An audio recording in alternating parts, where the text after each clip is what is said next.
All right, good morning, violinists. It's Mr. Enriquez.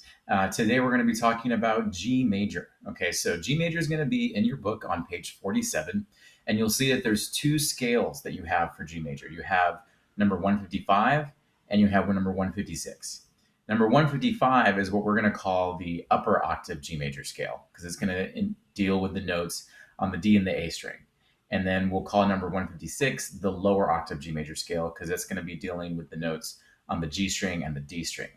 The biggest difference is that the lower octave is going to be using finger pattern 1. So I'm going to have my second and third finger touching. And then the G major on the A and E string is going to have 1 and 2 touch. Okay, so that's our new finger pattern, the minor finger pattern. Okay, so we're going to go through this. We're just going to pluck first. So we're going to start with the lower one. So this is number 156 in your book. Okay, I'm going to have open G, first finger A, second finger B, third finger C, open D, E, first finger, second finger F sharp, third finger G. Okay, and then for the arpeggio, I'm going to have open, 2, open, 3, open, 2, open. And of course, I want you to think of it like the note name. So we'll have those G, B, D, G, D, B, G. All right. And remember, when we go down the scale, I'm going to use fourth finger. Okay. So let's try this with our bow. We're going to go ahead and add the bow now. I'm going to go nice and slow so you can hear. So we'll go G, A, B, C, D, E, F sharp, G. Repeat, descend, fourth finger,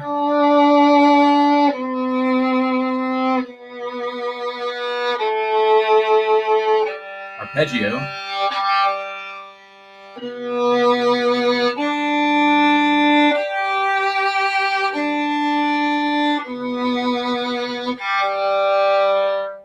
okay, so that's what we call the lower octave G. And again, that's using the finger pattern that we know really well. It's the first one you learn, the major finger pattern 1.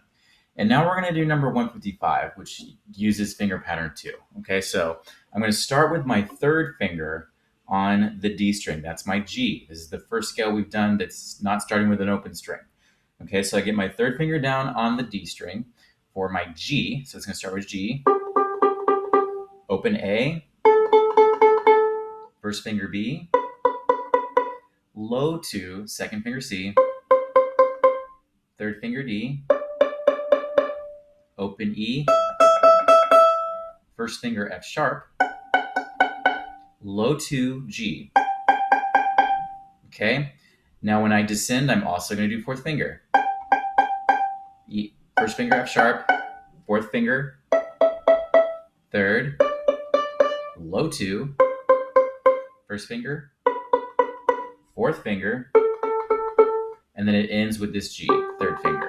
It will feel a little weird to end on a third finger because we haven't done that before, but that's how that scale works. When we get to the arpeggio, we're going to be dealing with the fingers 3, 1, and the low 2. So I start with my third finger, G, first finger B, third finger D, then the low 2 on the E string. Then I go back down to third finger on the A, first finger A string, the B, and then third finger on the D, which is G. Okay, so let's try this with the bow. We'll go nice and slow. So this is number 155.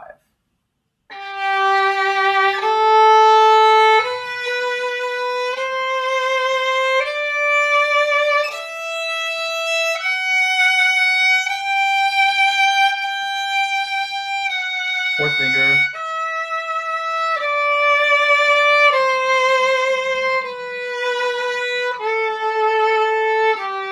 arpeggio,